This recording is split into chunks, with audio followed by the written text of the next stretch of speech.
اپنی ایک کتاب میں روزگاران میں ایک واقعہ بیان کرتے ہیں، کیونکہ مجھے کل کسی نے کہا بھی تھا تو وہ میں بہرحال یاد بھی رہا مجھے. شب جمعہ ہے، کیونکہ یہ ایک عمل ہے کہ بہرحال جو لوگوں کی بہرحال حاجتیں ہوتی ہیں پوری کرنے کے لیے، ایک عالم دین نے ایک کتاب میں پڑھا ایک عمل کو جس کا تعلق شیخ بہائی سے تھا.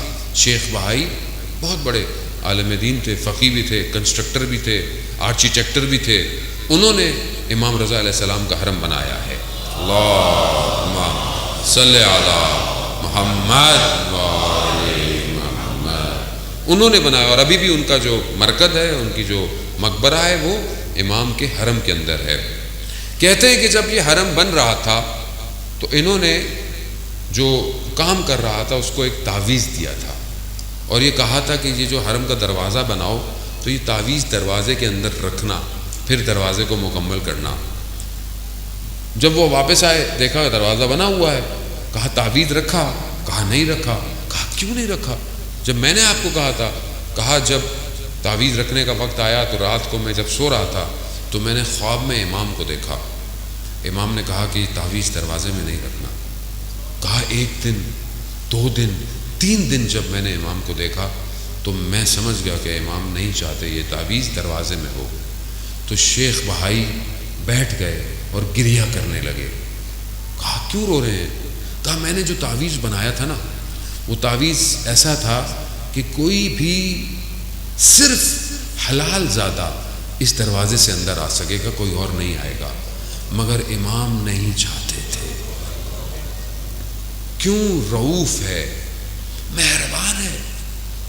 یہ امام ہے کہ استاد انصاریان کہ جو ابھی آج کل بہت مریض ہیں، خدا ان کو صحت کاملہ اور عاجلہ عطا فرمائے، وہ حرم میں پڑھ رہے تھے امام رضا کے مجلس، اور بیان کرتے ہوئے واقعہ کہتے ہیں کہ حرم کے خادم نے خواب میں دیکھا کہ امام تشریف لائے ہیں اور کہا کہ فلانے حرم کے دروازے پہ سائل آیا ہے، اس کی حاجت پوری کرو. ظاہر ہے حرم کا خادم تھا، اس کے خواب ہمارے جیسے خوابوں جیسے نہیں ہوتے. وہ اٹھا، دروازے پہ گیا تو دیکھا کہ کوئی شخص نظر نہیں آ رہا، ایک کتا ہے. جب کتے نے خادم کو دیکھا تو چلنا شروع کر دیا شہر کی طرف. شہر کی گلیوں میں گیا، وہ جو نالوں میں جو اوپر جنگلہ بنا ہوتا ہے اس میں اشارہ کیا تو اس کا بچہ پھنسا ہوا تھا. جا کر اس کو باہر نکالا.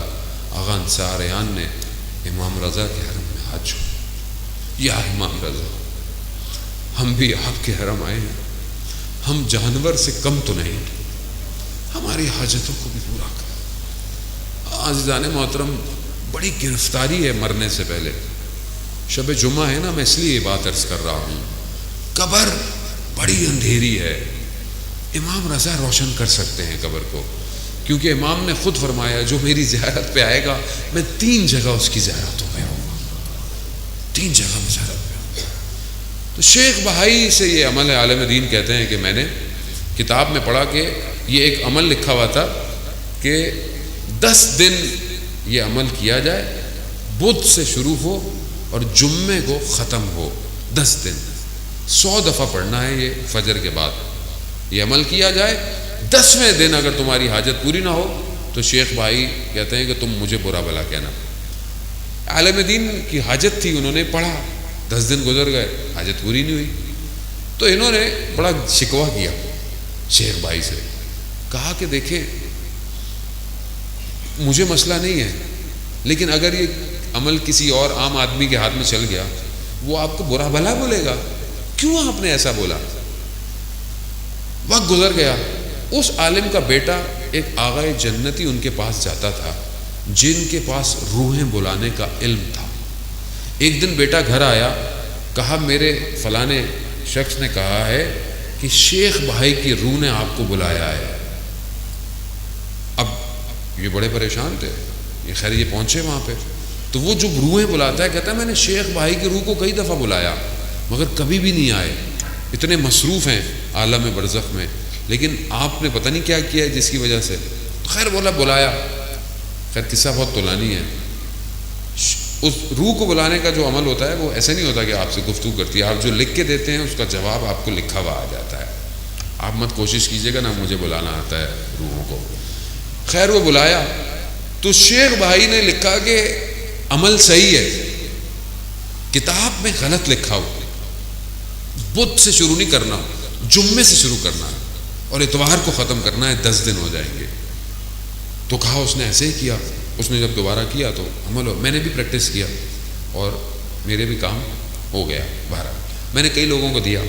اب دیکھیں کوئی بھی کام ہونا ہوتا ہے اس میں خدا کی بھی مصلحت ہوتی ہے یقیناً. اور جب کوئی انسان عمل کرے تو پہلے اپنے آپ کو بھی تو دیکھے اس کا باقی عمل کیسا ہے. باقی عمل اچھا نہ ہو، ہاتھ میں تسبیح پکڑ کے آپ عمل کرتے رہیں تو یقیناً عمل نہیں ہے. انسان کا اپنا عمل کیسا ہونا چاہیے. تو یہ ایک چھوٹی سی دعا ہے جو انٹرنیٹ پہ بہرحال موجود ہے، میری ویڈیوز بھی موجود ہیں. جمعے سے شروع کرنا ہوتا ہے، اتوار کو ختم ہوتا ہے. 10 دن ہر روز 100 دفعہ پڑھنا ہے. یہ میں ایک دفعہ پڑھ دیتا ہوں، اس کے علاوہ بہرحال یہ آپ کو مل جائے گا انٹرنیٹ پر کہ بسم اللہ الرحمن الرحیم یا مفتح الابواب و یا مقلب القلوب والابصار یا دلیل المتحیرین و یا غیاث المستغیثین توکلت علیک یا رب وقض حاجتی وقف مہمی ولا حول ولا قوت الا باللہ العلی العظیم وصلی اللہ علی محمد وآلہ اجمعین. صلوات محمد اللہم صلی علی محمد آل محمد. مجھے کیونکہ کسی نے بہرحال کہا تھا تو میں نے اپنا وظیفہ سمجھتے ہوئے نعرہ حیدری.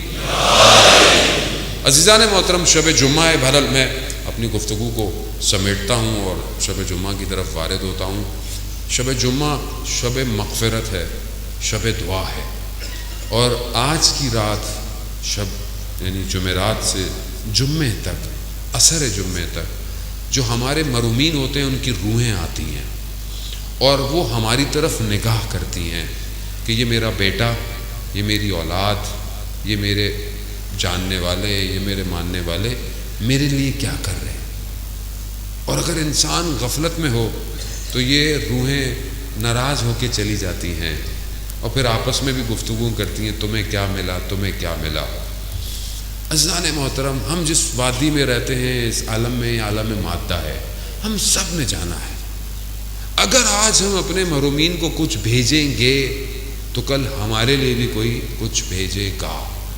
کچھ نہیں کر سکتے تو ایک فاتحہ، کوئی صلوات، کوئی درود، کچھ نہ کچھ ضرور دیا کریں، کچھ نہ کچھ ضرور دیں. اور یہ جب دیں گے تو ان کو اسی کی ضرورت ہے. ان کو اگر آپ کوئی خیر نیک کام کرتے ہیں، حتیٰ آپ کہیں پر کوئی ایک سجدے گاہ بھی رکھ دیتے ہیں، لوگ اس پہ سجدے کرتے ہیں، اس کا ثواب بھی انہیں جاتا ہے. کسی کا پیٹ بھر دیتے ہیں بھوکے کا، اس کا ثواب بھی. کسی کو لباس پہنا دیتے ہیں، حتیٰ آپ اگر پتھر کو رستے سے ہٹا دیں کسی کی خاطر کہ نیکی ہے، اس نیکی کا ثواب بھی آپ کے محرومین کو جاتا ہے.